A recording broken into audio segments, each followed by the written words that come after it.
build up the courage to speak about what might be causing those micro stresses, keeping you up at night, things that you're unsure of doing, and get that structure and that safety net around you.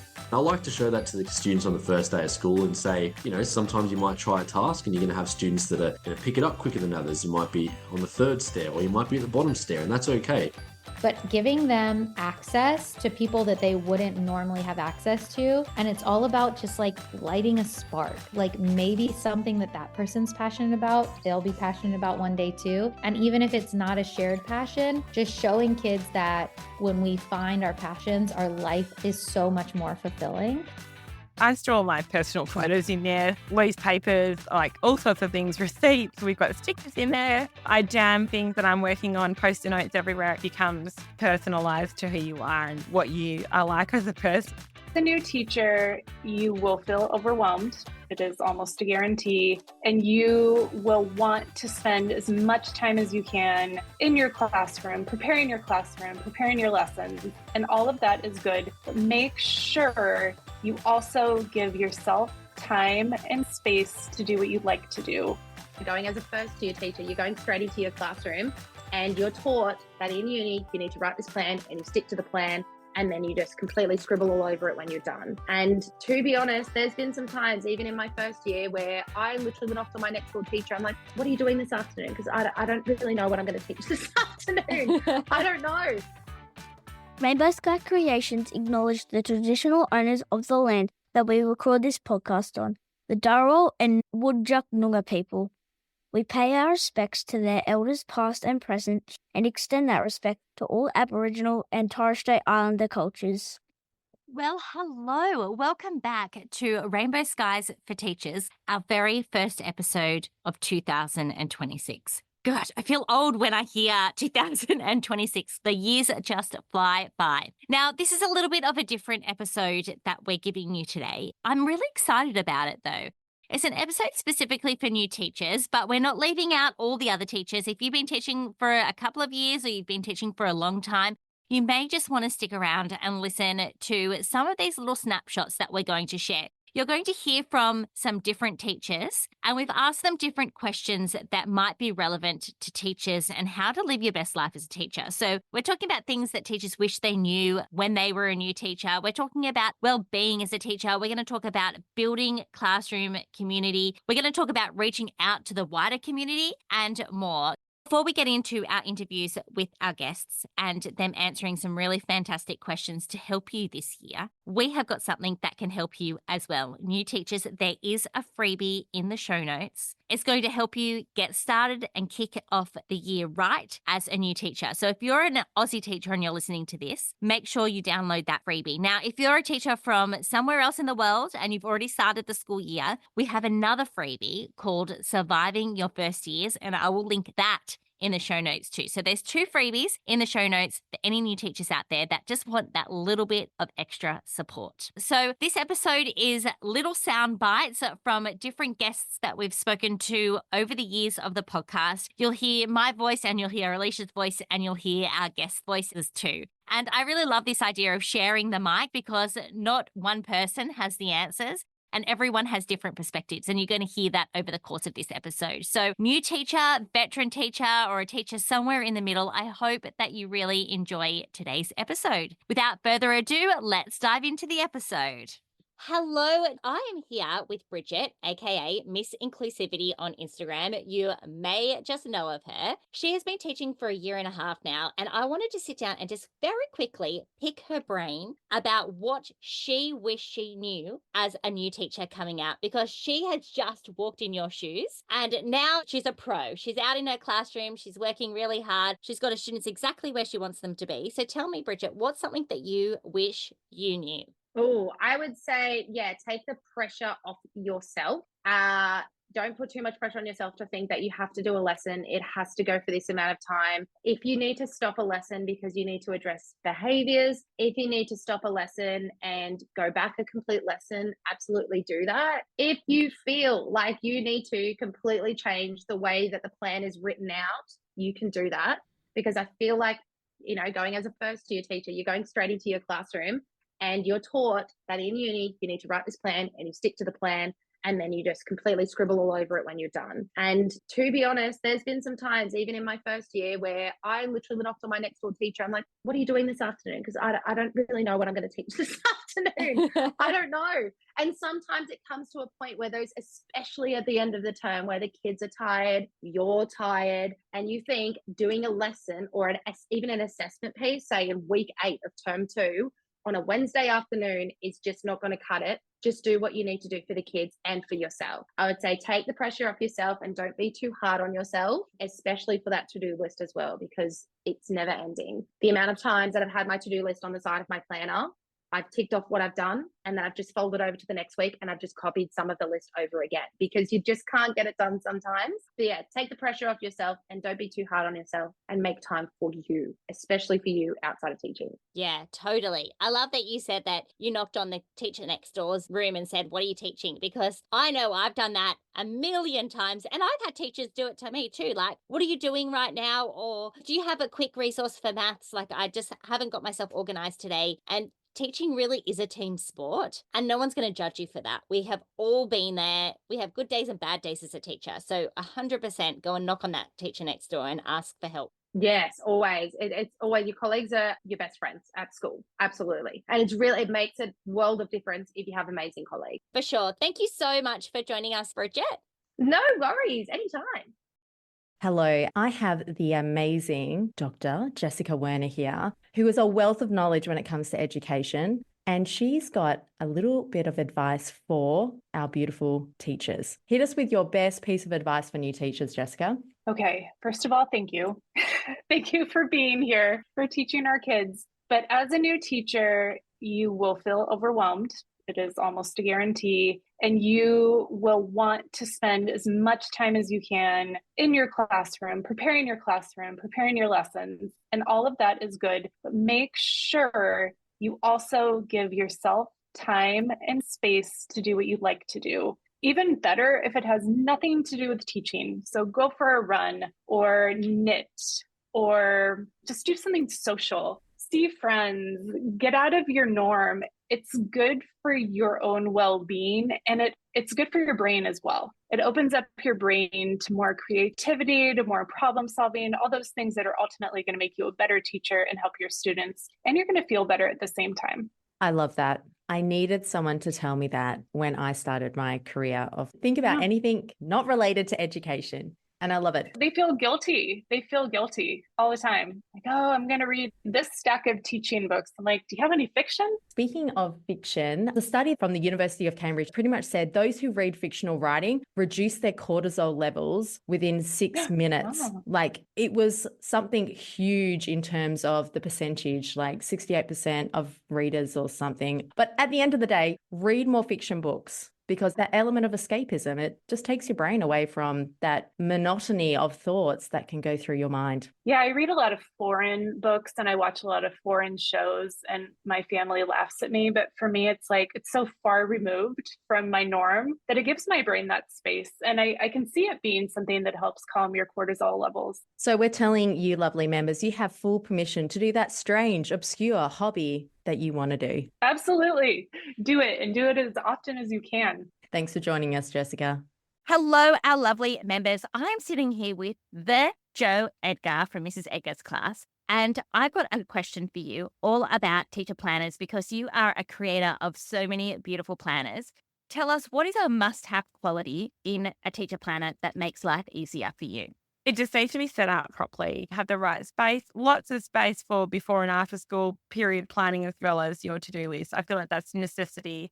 And this year we added weekends, which is also important, I think, to have space to plan what you're doing on the weekend.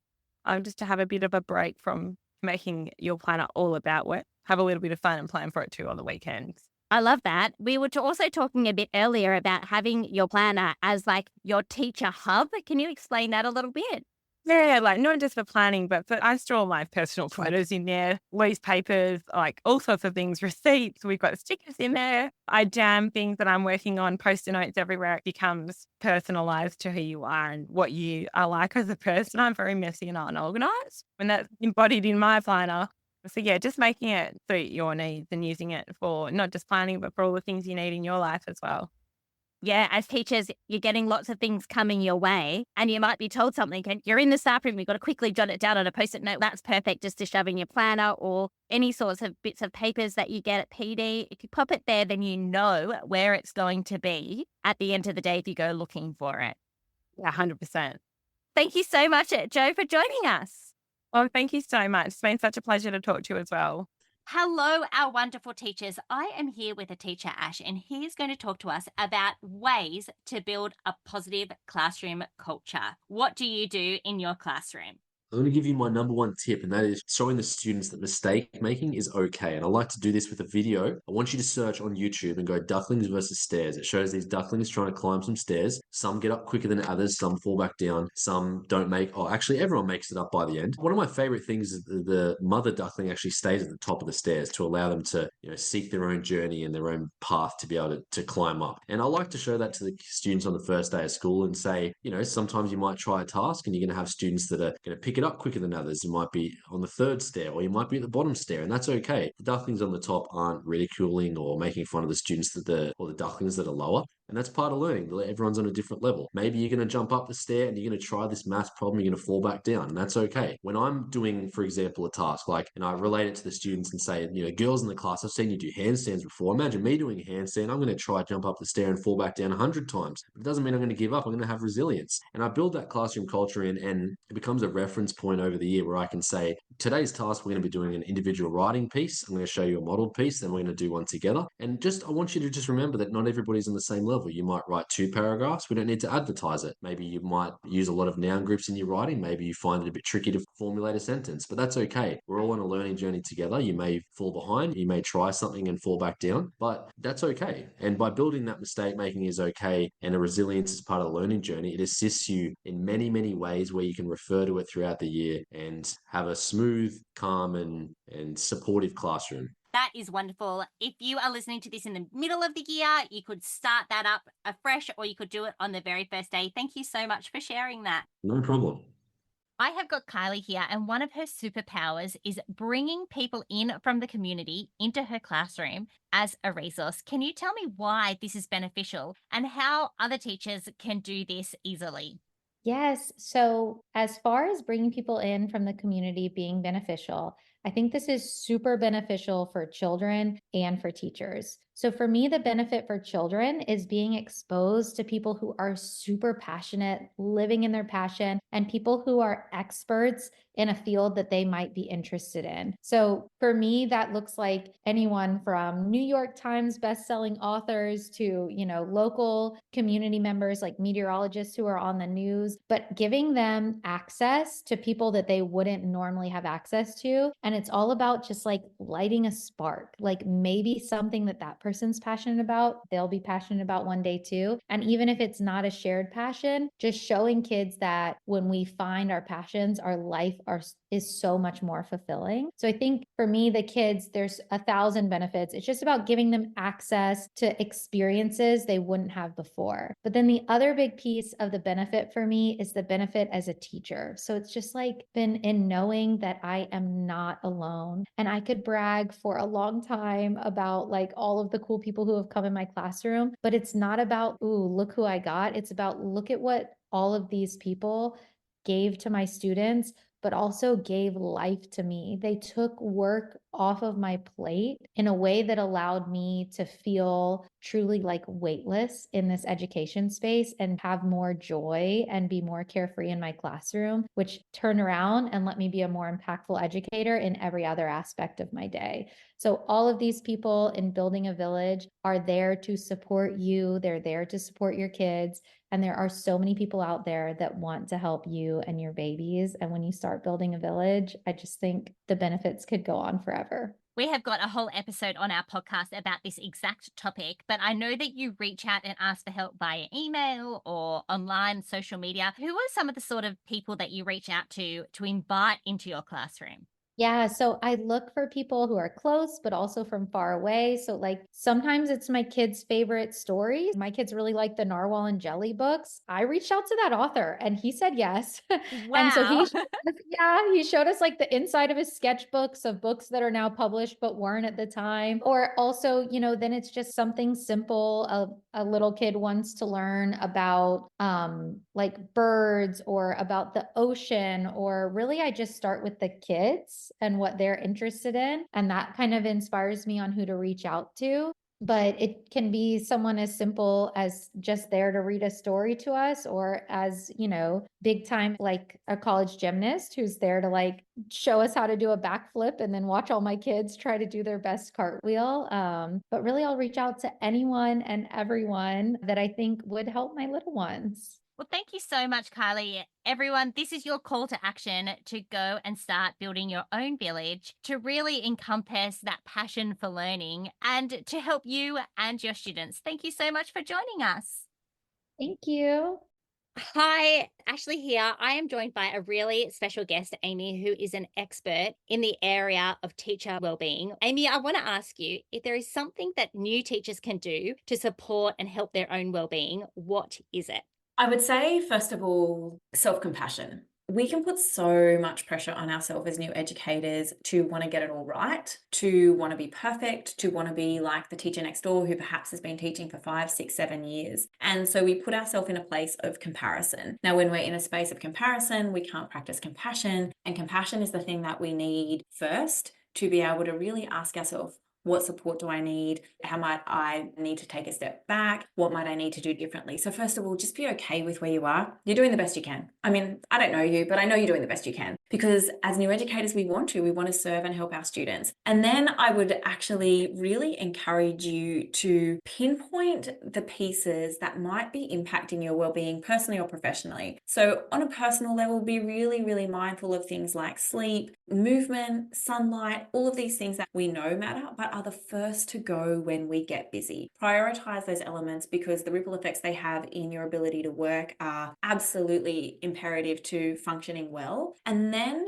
don't be afraid to ask for help. I think as new educators, we want to be seen as being able to do it all and have all the answers and make everything Instagram worthy and perfect and pretty. And it's not always possible. We put so much pressure on ourselves to do all of the things when in actual fact, asking for support and help is a much quicker way to not only get to where you want to be, but to also support how you might be feeling and functioning. Don't underestimate they're not too busy to help, even though that's what you might be telling yourself. Find your support network, build up the courage to speak about what might be causing those micro stresses, keeping you up at night, things that you're unsure of doing, and get that structure and that safety net around you so you know when you can ask for help, what to ask help for or around, and be really proactive in that. And know that when you can do those things, when you understand that your physical aspects are going to impact your energy and function, and you can ask for support so you don't sit in that space of stress, your days will become easier. It gets easier, it does, and it's a great profession to be in when you can master some of those aspects that really support you. Yeah, you're 100% right. It's like you've been digging around, looking at all our key messages. We're always saying that it's important to work smarter and not harder. And sometimes that is about getting help, seeking help from other teachers.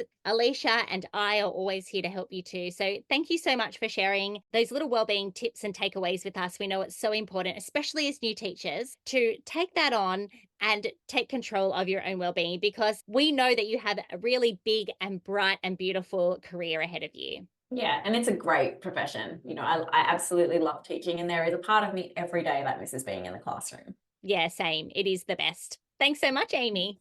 Thank you. Wasn't that a fantastic episode? I loved all of the little snippets that those wonderful teachers had to share. I think sometimes as teachers, there's so much information out there and it can get really overwhelming, but I like to think of it as a toolbox where you put everything in and then you just take snippets for what you think might work for you or things to trial, because teaching really is about trial and error a lot of the time, because not one size fits all for every group of students. And I have definitely found that over the years. Some years things worked perfectly. Other years, those same strategies did not work at all. So I hope today filled up your toolbox with little things that you might be able to try over the course of the year. Thank you so much for joining us. And thank you to those wonderful teachers that shared their wisdom with us. We will be back next week with another fresh episode. But until then, there are rainbows ahead, my friend. And together, we're unstoppable. Thanks for choosing to listen to Rainbow Skies for Teachers, the go-to show dedicated to teachers who want to make a big difference in education. If you enjoyed the episode, please leave us a 5-star review or share the episode with a friend, because together we're Unstoppable.